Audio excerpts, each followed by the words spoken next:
말씀을 나누기 전에 내일 오후에 우리 유기농 아로마 핸드크림 만들기가 오후 모임 시간을 통해서 있습니다. 내일 또 대면 예배로 또 더 많이 나오셔서 오전 예배 때는 우리 안남기 목사님 힐링 밀리터리 센터 군대에서 군 보그마 사역을 20년 넘게 다 감당하시고, 그리고 또 지금도 또 목회를 하시면서도 군 보그마 사역을 위해서 감당하고 있는 목사님 오셔서 아침 말씀 설교를 해주십니다. 여러분 내일은 비대면 예배 드리시는 분들도 내일은 좀 나오셔서 또 외부에서 또 목사님 또 오셔서 말씀 주실 때 많은 분들이 또 대면 예배로 또 예배할 수 있도록 그렇게 또 힘써 또 협력해 주시기를 부탁을 드리겠습니다. 자, 오늘 우리에게 주시는 하나님의 말씀은 디모데전서 5장 17절로 6장 2절까지의 말씀입니다. 디모데전서 5장 17절로 6장 2절까지의 말씀을 봉독하겠습니다. 잘 다스리는 장로들은 배나 존경할 자로 알되 말씀과 가르침에 수고하는 이들에게는 더 그리할 것이니라. 성경에 일렀으되 곡식을 밟아 떠는 소의 입에 망을 씌우지 말라 하였고, 또 일꾼이 그 싹을 받는 것은 마땅하다 하였느니라. 장로에 대한 고발은 두세 증인이 없으면 받지 말 것이요, 범죄한 자들을 모든 사람 앞에서 꾸짖어 나머지 사람들로 두려워하게 하라. 하나님과 그리스도 예수와 택하심을 받은 천사들 앞에서 내가 엄히 명하노니 너는 편견이 없이 이것들을 지켜 아무 일도 불공평하게 하지 말며 아무에게나 경솔히 안수하지 말고 다른 사람의 죄에 간섭하지 말며 내 자신을 지켜 정결하게 하라. 이제부터는 물만 마시지 말고 내 위장과 자주나는 병을 위하여는 포도주를 조금씩 쓰라. 어떤 사람들의 죄는 밝히 드러나 먼저 심판에 나아가고 어떤 사람들의 죄는 그 뒤를 따르나니, 이와 같이 선행도 밝히 드러나고 그렇지 아니한 것도 숨길 수 없느니라. 무릇 멍에 아래에 있는 종들은 자기 상전들을 범사에 마땅히 공경할 자로 알지니 이는 하나님의 이름과 교훈으로 비방을 받지 않게 하려 함이라. 믿는 상전이 있는 자들은 그 상전을 형제라고 가볍게 여기지 말고 더 잘 섬기게 하라. 이는 유익을 받는 자들이 믿는 자요 사랑을 받는 자임이라. 너는 이것을 가르치고 권하라. 아멘. 자, 디모데전서의 우리 이제 5장의 말씀, 또 이어서 또 6장 2절까지의 말씀을 보았는데, 계속해서 디모데는 이 바울의 말씀을 통해서 에베소 교회를 목회하는 젊은 목회자로서 이 에베소 교회를 어떻게 이끌어가야 하는가라고 하는 그런 구체적인 여러 사항들을 이제 교훈을 받게 됩니다. 특별히 우리는 지금 디모데전서 이 말씀들을 쭉 보면서 관계에 대한 여러 가지 교훈들이 있음을 지금 보고 있는 겁니다. 사람들을 어떻게 대해야 할 건가, 또 사람들을 어떻게 이끌어가야 할 건가라고 하는 것이 어떤 점에서는 목회입니다. 그래서 젊은 목회자인 디모데에게 사람들을 이끌어갈 때 사람들을 어떻게 대해야 하는지에 대한 그런 여러 사항들을 권면을 하고 있는데, 이것은 앞에서도 여러 번 말씀드린 것처럼 목회 서신이긴 하지만, 그러나 모든 성도들이 신앙생활을 감당함에 있어서 또 더러는 인간관계에 있어서도 우리가 사람을 어떻게 대해야 하는가에 대한 그런 아주 귀한 교훈들이 담겨져 있기도 합니다. 그래서 이 말씀을 읽으면서 나는 목회자가 아니니까 이 목회 서신은 나하고는 관계없지, 이런 것이 아니라 우리의 신앙의 삶에서 이런 것들을 마음에 배워야겠구나 라고 하는 그런 마음으로 우리가 이 디모데전서 또 디모데후서 계속 이어지는 말씀들을 그렇게 받아야겠습니다. 자, 오늘 본문의 말씀 17절부터 20절까지에 나오는 말씀은 교회 안에 장로들에 대한 이야기를 권면하고 있습니다. 자, 이미 우리는 앞에서 감독은 이러한 사람이어야 한다라고 하는 감독에 대한 이야기, 또 집사는 이래야 한다라고 하는 집사에 대한 이야기도 살펴봤습니다. 자, 그런데 오늘 본문 17절에서는 장로들에 대해서 여러 권면의 말씀들을 이야기합니다. 자, 감독도 그렇고 장로도 그렇고 교회 지도자들을 일컫는 그런 이야기입니다.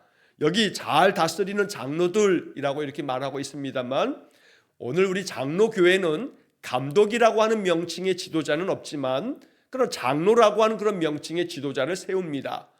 우리 대한예수교 장로회, 우리는 통합측 교단에 속하는데, 우리 교단의 교단 헌법에도 보면 장로는 두 종류가 있다고 기록되어져 있습니다. 자, 이 장로가 두 종류가 있다라고 하는 것은, 첫째로는 설교와 치리를 하는 장로가 있습니다. 여기서 치리라고 하는 것은 교회 모든 것들을 이끌어가고 다스려가는 것을 말합니다. 그래서 설교와 치리를 하는 장로를 일컬어서 그는 목사라고 이렇게 부르는 거고, 또 설교는 하지 않지만 교회의 제반 사항들을 잘 다스려가는, 이끌어가는 그런 치리하는 장로를 우리가 교회에서 장로님이라고 명칭하는 그런 장로를 세우게 됩니다. 여기 잘 다스리는 장로들이라고 하는 것은 이 둘을 다 이제 포함하고 있는 것인데, 이제 그 중에서도 그 뒤에 나오는 말씀과 가르침에 수고하는 이들에게는 더욱 그리할 것이니라 라고 하는 것으로서, 오늘날로 얘기하게 되면 목회자들이 말씀을 통해서 여러 가지를 가르치는 이러한 이들에 대해서도 이렇게 대해야 한다라고 하는 것을 말씀하는 겁니다. 그래서 오늘 우리는 이 이야기를 읽으면서 교회의 영적인 지도자들, 교회를 늘 섬겨가는, 이끌어가는 그런 우리 장로님들 마음 가운데 본문의 말씀에 배나 존경할 자로 알되라고 하는 존경의 마음으로 그들이 교회를 위해서 기도하고 교회를 잘 바르게 이끌어갈 수 있도록 기도하는 그런 마음을 우리가 이 말씀 속에서 배워야겠습니다. 그래서 장로들이 목사와 함께 더불어서 이 교회를 잘 다스릴 수 있도록, 교회가 건강한 교회가 되어지고 올바른 교회가 되어지도록 교회의 모든 제반 사항들을 잘 섬겨갈 수 있도록 기도하고, 그들이 그렇게 할 수 있도록 더욱더 힘써 마음으로 존경하는 그런 아름다운 공동체가 되어야 한다고 바울이 이렇게 가르치는 겁니다. 자, 그 가운데서도 말씀과 가르침에 수고하는 이들에 대해서 오늘날 교회의 제도에 있어서는 이제 신학 수업을 받고 목사의 안수의 직을 받은 목회자들이 그 가르침의 사역, 말씀 사역을 잘 감당할 수 있도록 그들을 존경하여 그 말씀들을 잘 배워서 교회를 세워가는 것을 권면한 것입니다. 자, 그런 가운데 18절의 말씀에서는 이렇게 가르침의 사역을 감당하는 그런 일꾼들에게 그들의 필요에 대한 것들을 교회가 잘 공급함으로써 그 모든 사역을 감당함에 부족함이 없도록 그렇게 협력해야 한다라고 하는 것도 가르쳐 줍니다. 자, 18절 말씀에 성경에 일렀으되 곡식을 밟아 떠는 소의 입에 망을 씌우지 말라 하였고, 또 일꾼이 그 싹을 받는 것은 마땅하다 하였느니라. 자, 성경에 이런 말씀이 기록되어 있다고 바울이 가르쳐 주면서, 자, 첫째는 곡식을 밟아 떠는 소의 입에 망을 씌우지 말라. 자, 이 말은 신명기 25장 4절에 기록된 말씀을 바울이 인용을 해서 말씀한 겁니다. 신명기 25장 4절에 이 말씀 그대로 써 있습니다. 곡식 떠는 소에게 망을 씌우지 말지니라. 타작하는 타작마당에서 이 곡식의 나달들을 밟아서 그 나달들을 이렇게 다 떼내는 그런 소들은 입에다가 망을 씌우지 않습니다. 왜냐하면 그 곡식들을 떨면서 그 타작을 하면서 이 소들도 그만큼 일하면서 그 힘든 일을 감당하는 이 짐승에게조차도 입에다가 망을 씌워서 아무것도 못 먹게 만드는 게 아니라 이 망을 씌우지 말라고 율법에 이렇게 적혀 있습니다. 이 신명기 율법대로 곡식을 타작하는 일을 돕고 있는 이 소에 대해서도 먹을 것을 제공하는 것을 하나님께서 명령하셨다는 겁니다. 자, 이처럼 소에 대해서도 이렇게 망을 씌우지 말고 적절히 그 소들이 그 타작하는 그 나달들을 먹을 수 있도록 그렇게 하는 것처럼, 또 뭐라고 말씀하시냐면 일꾼이 그 싹을 받는 것은 마땅하다. 이 말씀은 누가복음 10장 7절 말씀에 예수님께서 이 말씀 그대로 말씀하십니다. 일꾼이 그 싹을 받는 것이 마땅하니라. 누가복음 10장 7절에 기록되어져 있는 주님의 말씀입니다. 바울은 이 말씀들을 이렇게 디모데에게 전하면서 교회를 섬겨갈 때 교회가 그렇게 해야 한다라고 이렇게 말씀하고 있는 것입니다.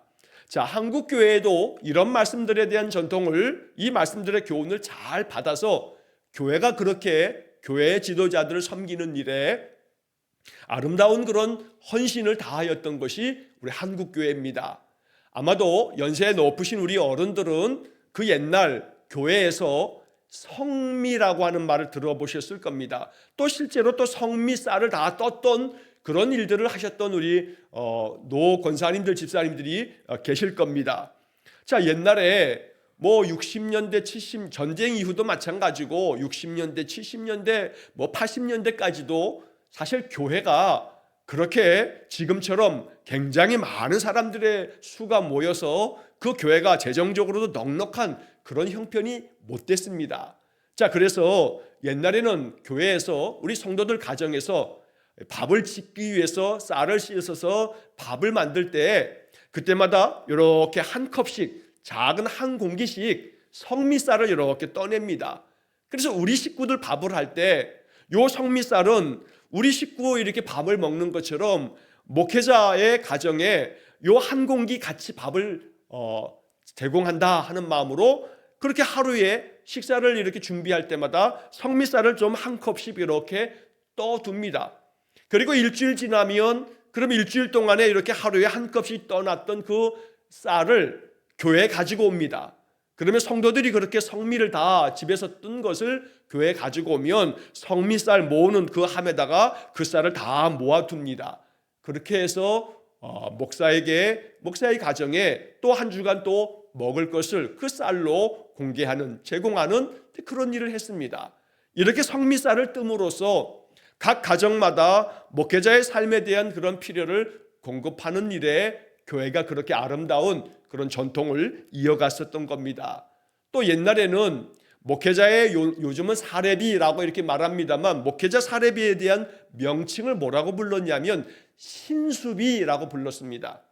신수비라고 하는 이 말의 신수라고 하는 것은 이 신자가 연료를 뗄감으로 쓰는 나무 뗄감을 쓰는 이게 섭신자를 씁니다. 그리고 물 숫자를 써서 신수비라고 오늘날 목회자의 사례비를 그렇게 불렀습니다. 그래서 이 신수비라고 하는 것은 연료와 물을, 마실 물이라도 이렇게 사 드실 수 있도록 하는데 쓰는 비용을 일컬어서 신수비라고 말했던 겁니다. 그러니까 목회자가 그 가정이 삶에 있어서 그나마 요만큼은 살아야 하신다라고 해서 마련해 드리는 그러한 사례비가 바로 신수비라고 하는 그런 이름으로 그렇게 제공을 했던 겁니다. 그래서 교회의 목회자들이 교회의 목회에 전념할 수 있도록 그렇게 섬김의 일을 감당했던 것이 바로 이 18절에 나오는 말씀 때문에 이 말씀을 지켰던 것이, 성미를 뜨는 것도 그렇고 그 이름을 신수비라고 부르면서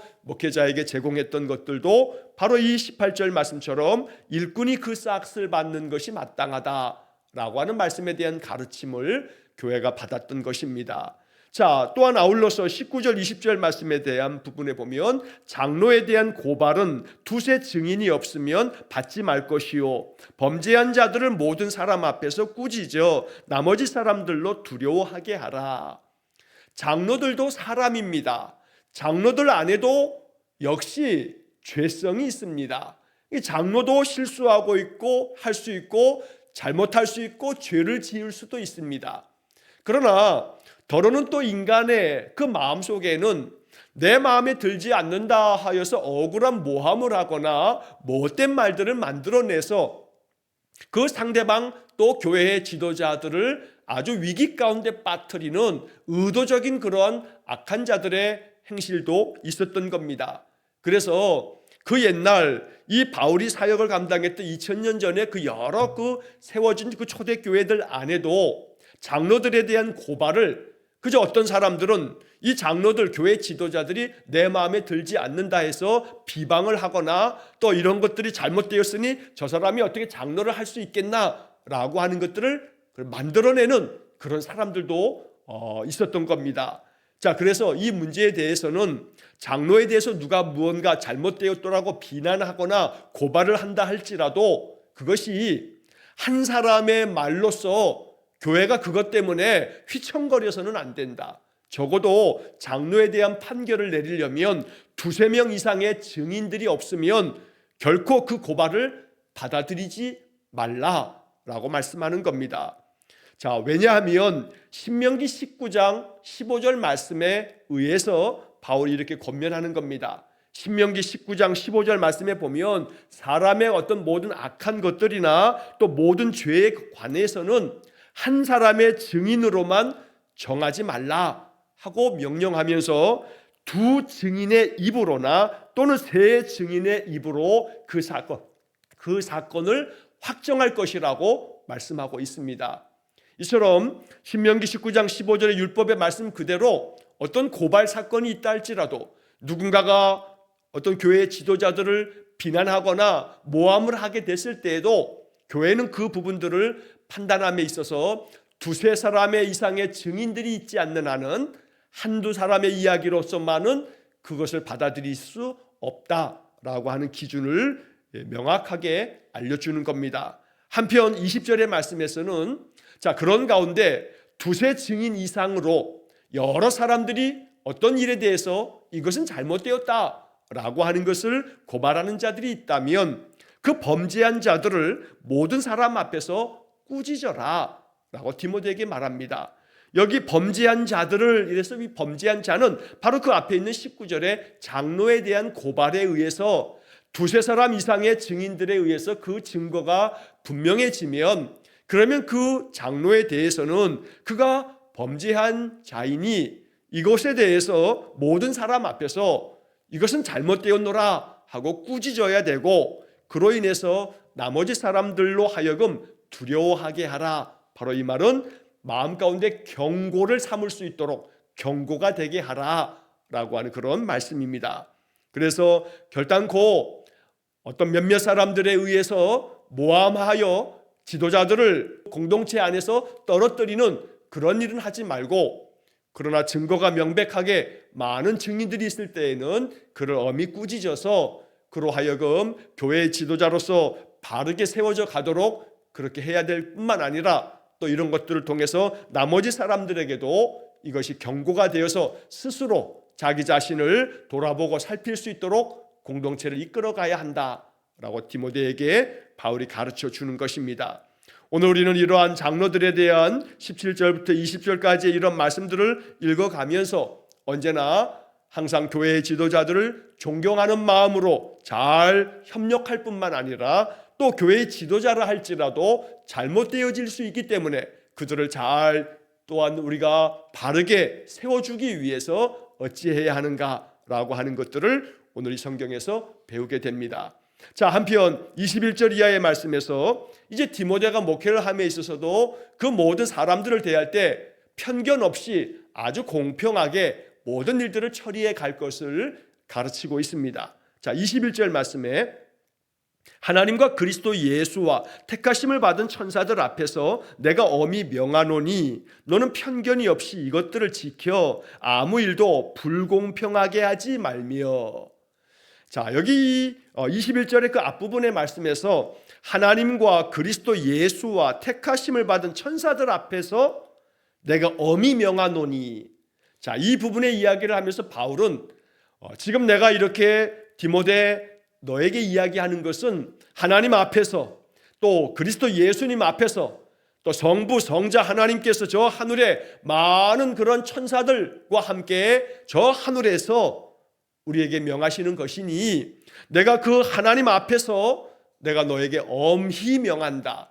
그러니까 지금 이렇게 얘기하는 것들은 네가 엄중한 마음으로 마음에 받아야 된다 하고 바울이 이렇게 이 앞부분의 이야기를 통해서 더 강조하는 그런 표현을 사용하고 있는 겁니다.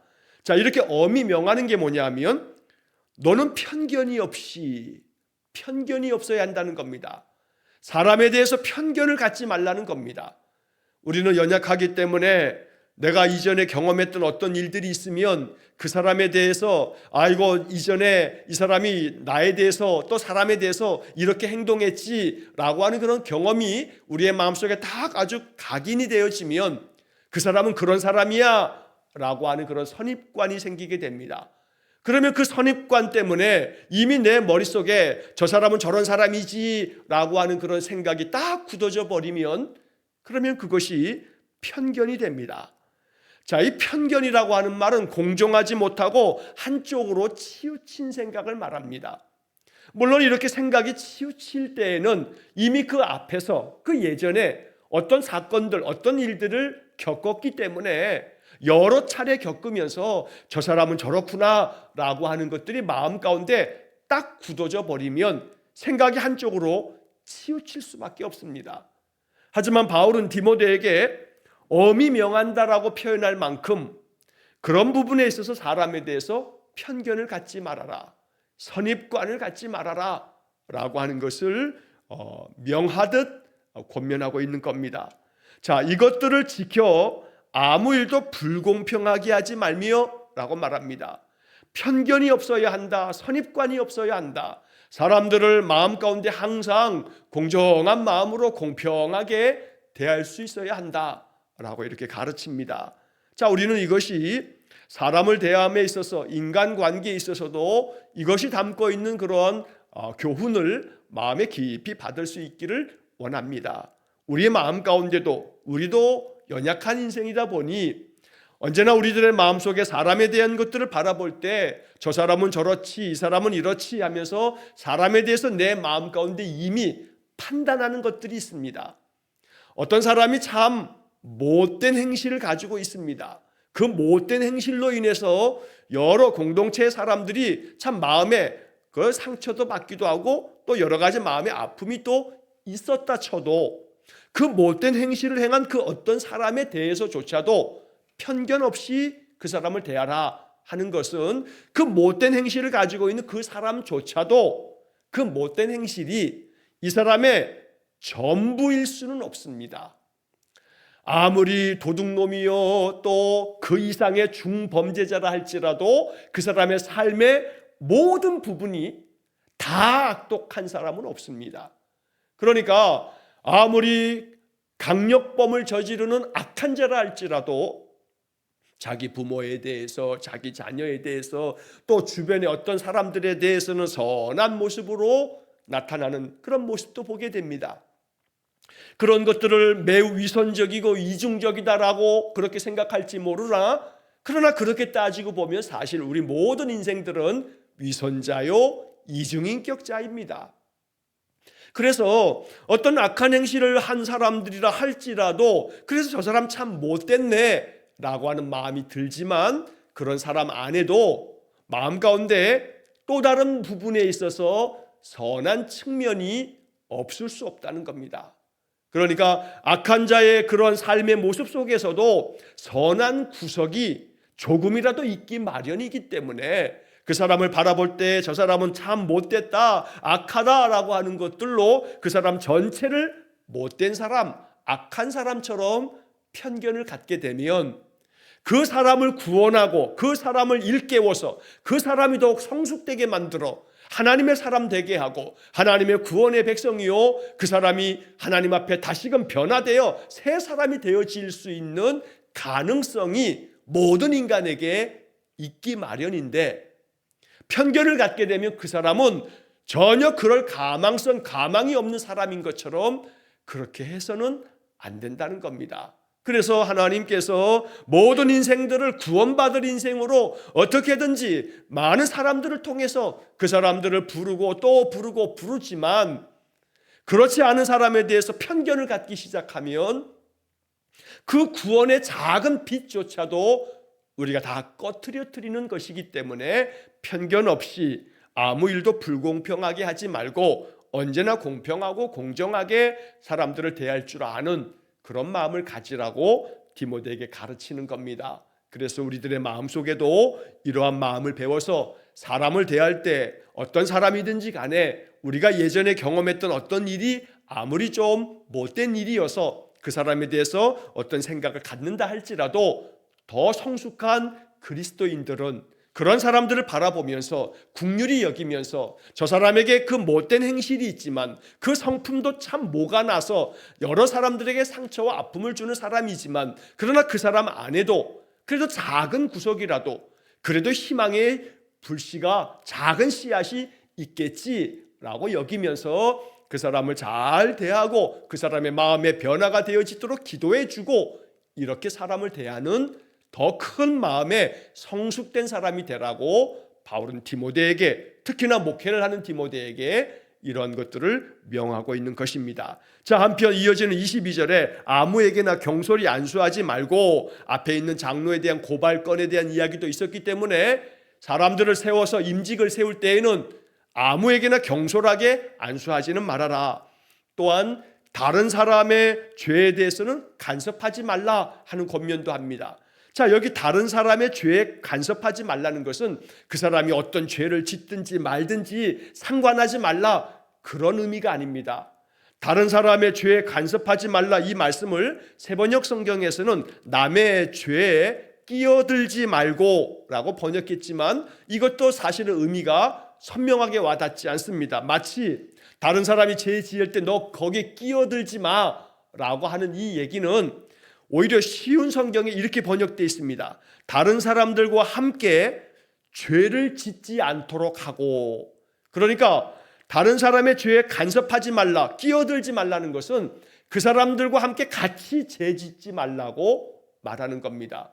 그러니까 많은 사람들이 다 저렇게 하니까 나도 덩달아 그냥 거기에 편승해서 죄 짓는 일에 나도 동참하는 그런 일이 있어서는 안 된다고 말하는 겁니다. 또 그래서 너 자신을 잘 지켜서 너 자신을 영적으로 정결하게 만들어 거룩한 성도로서, 신자로서 그렇게 믿음 안에서 바르게 살라는 겁니다.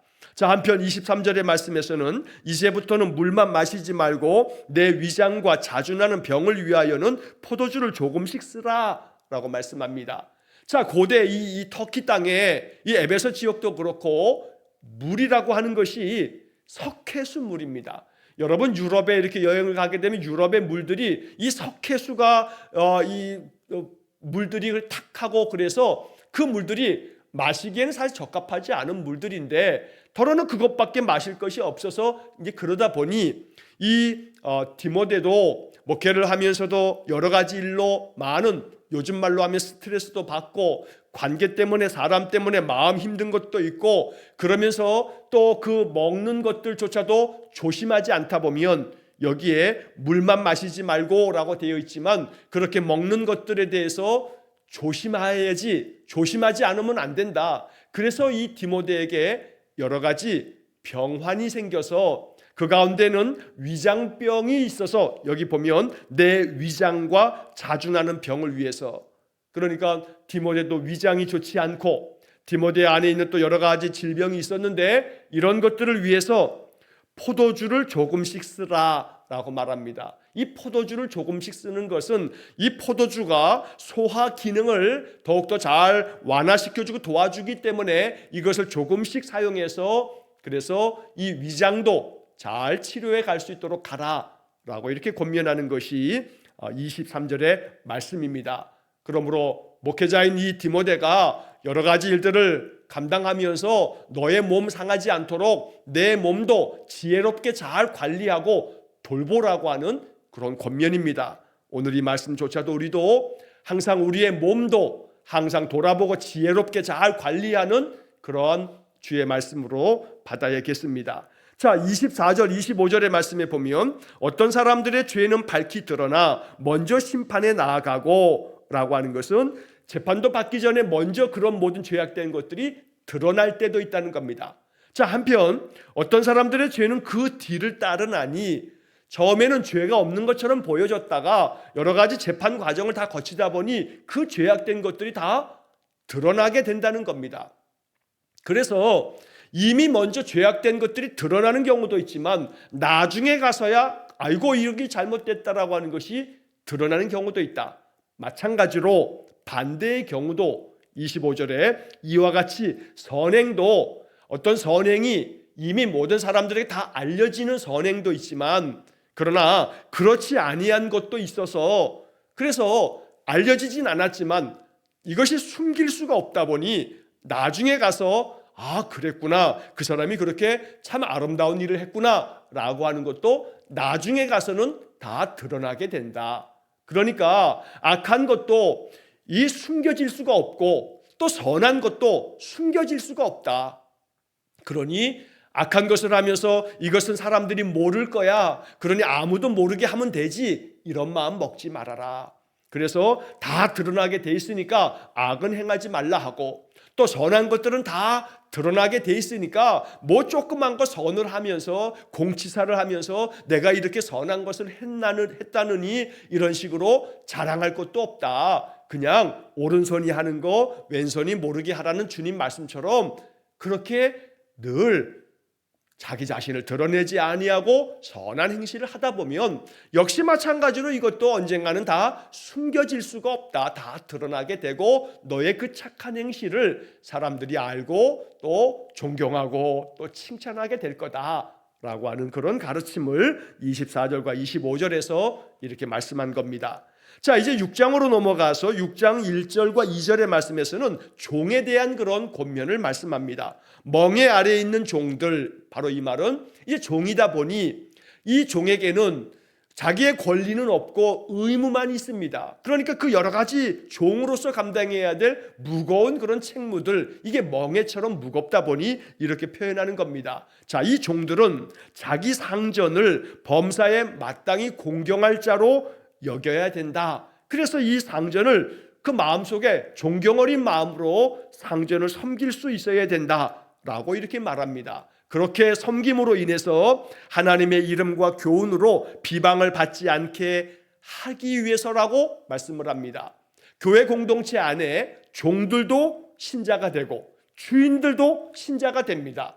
그러면 그 공동체 안에서 이 종들이 자기 주인을 제대로 섬기지 않으면 비방을 받게 되니까, 자, 저 교회에 모이는 자들이, 저 종들이 교회에서 뭘 배우길래 종으로서 그 감당할 것들을 감당치 아니하고 못된 짓만 하느냐라고 비난받지 않도록 종들은 오히려 자기의 그 상전들을 섬김에 있어서 존경하는 마음으로 진실되게 잘 섬기면서 그 책무를 감당하라고 말씀하는 겁니다. 자, 한편 2절 말씀에서는 그 종들이 섬길 상전 중에 믿는 상전이 있으면 그 믿는 상전에 대해서 교회 안에서는 다 형제요, 자매요, 한 가족이라고 이렇게 교회가 가르치다 보니 주인도 종도 상하 구분이 아니라 한 형제 자매로 교회 공동체는 지체들로 이렇게 가르치다 보니 종들이 자기의 주인도 같은 공동체 안에 있을 때, 자, 우리는 다 형제니까 이런 마음으로 자기 주인에 대해서 형제라 여기면서 가볍게 여기는 일이 있어서는 안 된다라고 이렇게 가르친 겁니다. 오히려 더 잘 주인을 섬기는 그런 자세를 가져라. 왜냐하면 그렇게 해야만 이 믿는 상전이 여러 종들에 대해서도 오히려 선한 마음으로 대할 거다. 그러면 유익을 받는 자들이 믿는 자요 사랑을 받는 자임이라 라고 이렇게 말씀하는 것은, 그렇게 믿는 상전들을 오히려 더 형제라 하는 마음으로 가볍게 여기지 않고 더 존경하고 더 잘 섬기게 되면 그 주인의 그 믿는 상전이 마음이 감동이 되어서 또 따뜻한 마음으로 많은 종들을 더 따뜻하게 사랑하고 더 그들을 여러 가지 유익하도록 도와주게 될 거다. 그러니까 종들은 종들로서의 그 책무를 감당함에 있어서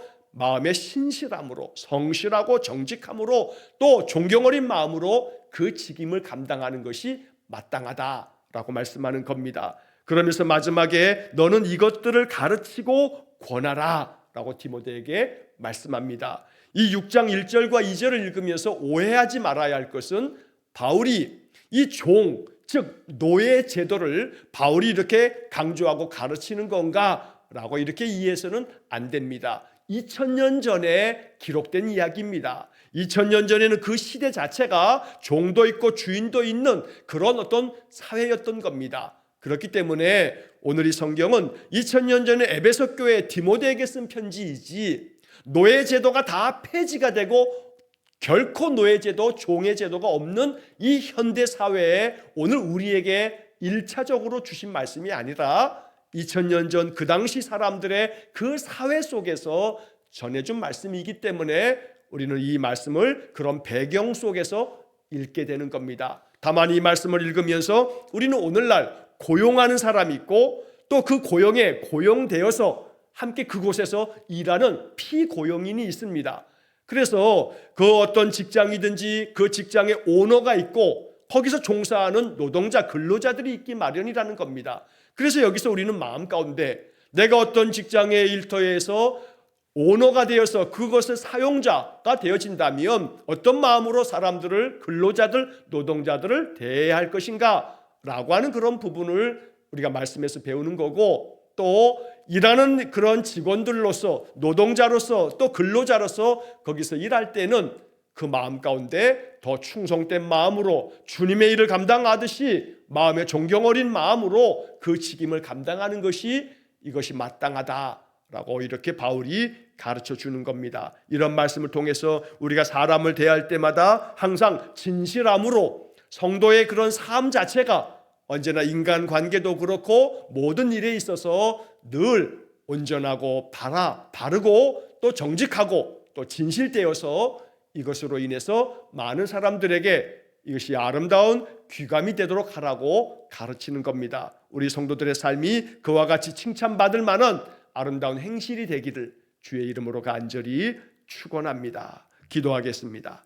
자비로우신 아버지 하나님, 언제나 성경의 말씀을 통해서 오늘 우리가 깨달아야 할 것이 무엇인지 늘 마음에 깨닫게 해주시고, 그래서 우리 성도들의 신앙과 삶이 세상 속에서도 사람들의 마음에 감동이 되고 또 그 마음에 아름다운 본보기가 되도록 우리 성도들을 늘 날마다 성령 안에서 인도해 주셔서 우리의 믿음과 삶이 주님 앞에서도 칭찬받고 세상에서도 칭찬받을 만한 아름다운 행실이 되어지도록 인도해 주옵소서.